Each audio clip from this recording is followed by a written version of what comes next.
And we're continuing with the 5th chapter of the 3rd book of A Tale of Two Cities. The name of the chapter is The Wood-Sawyer. The name of the book is The Track of the Storm. And remember that it is very hot here. My window is open and it is somewhat loud outside. I apologize. I'm trying to speak over all of the street noises.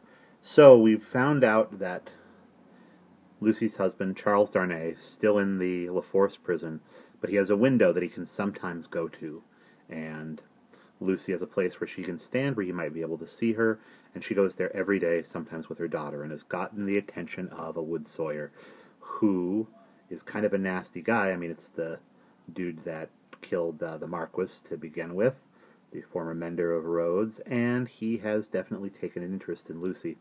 And now it is winter. At first, she's standing by his place of business and does not see him, but then he shows up with a crowd, and we'll go back to the beginning of that paragraph about the crowd.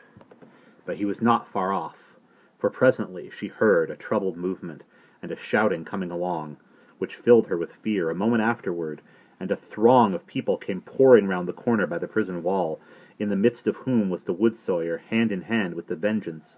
There could not be fewer than 500 people, and they were dancing like 5,000 demons. There was no other music than their own singing. They danced to the popular Revolution song, keeping a ferocious time that was like a gnashing of teeth in unison. Men and women danced together, women danced together, men danced together, as hazard had brought them together. At first they were a mere storm of coarse red caps and coarse woolen rags, but as they filled the place and stopped to dance about Lucy, some ghastly apparition of a dance figure gone raving mad rose among them.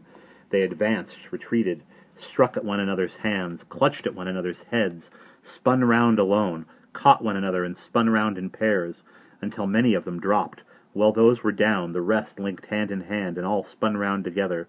Then the ring broke, and in separate rings of 2 and 4 they turned and turned until they all stopped at once, began again, struck, clutched and tore, and then reversed the spin, and all round another way.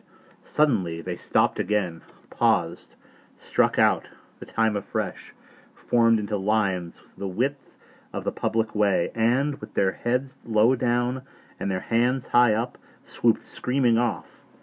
No fight could have been half so terrible as this dance. It was so emphatically a fallen sport, a something once innocent delivered over to all devilry, a healthy pastime changed into a means of angering the blood, bewildering the senses, and stealing the heart. Such grace as was visible in it made it the uglier, showing how warped and perverted all things good by nature were become. The maidenly bosom bared to this, the pretty almost child's head thus distracted, the delicate foot mincing in this slough of blood and dirt, were types of the disjointed time. This was the Carmagnole. As it passed, leaving Lucy frightened and bewildered in the doorway of the Wood-Sawyer's house, the feathery snow fell as quickly and lay as white and soft as if it had never been. "Oh, my father!" For he stood before her when she lifted up her eyes. She had momentarily darkened with her hand. "Such a cruel, bad sight!" "I know, my dear, I know. I have seen it many times. Don't be frightened. Not one of them would harm you." "I am not frightened for myself, my father, but when I think of my husband and the mercies of these people—" "We will set him above their mercies very soon. I left him climbing to the window, and I came to tell you. There is no one here to see. You may kiss your hand toward the highest shelving roof." "I do so, father, and I send him my soul with it." "You cannot see him, my poor dear?" "No, father," said Lucy, yearning and weeping as she kissed her hand. "No!" A footstep in the snow. Madame Defarge. "I salute you, citizeness." From the doctor. "Oh, from the doctor. I salute you, citizen."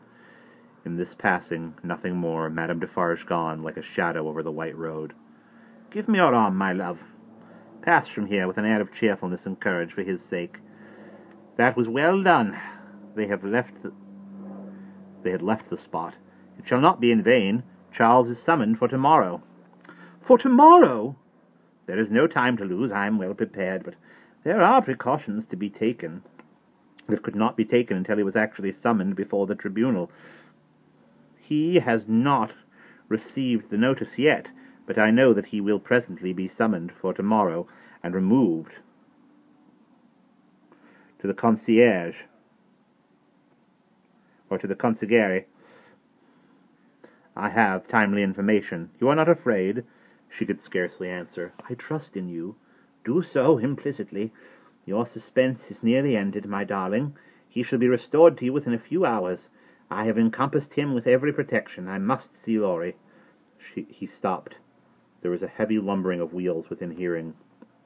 They both knew too well what it meant. 1, 2, 3. 3 tumbrels faring away with their dead loads over the hissing snow. I must see Laurie, the doctor repeated, turning her another way. The staunch old gentleman was still in his trust, and never left it. He and his books were in frequent requisition as to properly confiscated and made national. As to property confiscated and made national. What he could save for the owners he saved. No better man living to hold fast by what Tellson's had in keeping, and to hold his peace. A murky red and yellow sky and a rising mist from the Seine denoted the approach of darkness. It was almost dark when they arrived at the bank. The stately residence of Monsignor was altogether blighted and deserted. Above a heap of dust and ashes in the court ran the letters, National Property Republic, one and indivisible, liberty, equality, fraternity, or death. Who could that be with Mr. Laurie, the owner of the riding coat upon the chair? Who must not be seen? From whom, newly arrived, did he come out, agitated and surprised, to take his favorite in his arms? To whom did he appear to repeat his faltering words, when raising his voice and turning his head toward the door of the room from which he had issued, he said, "Removed to the consigliere and summoned for tomorrow." And that is the end of chapter 5.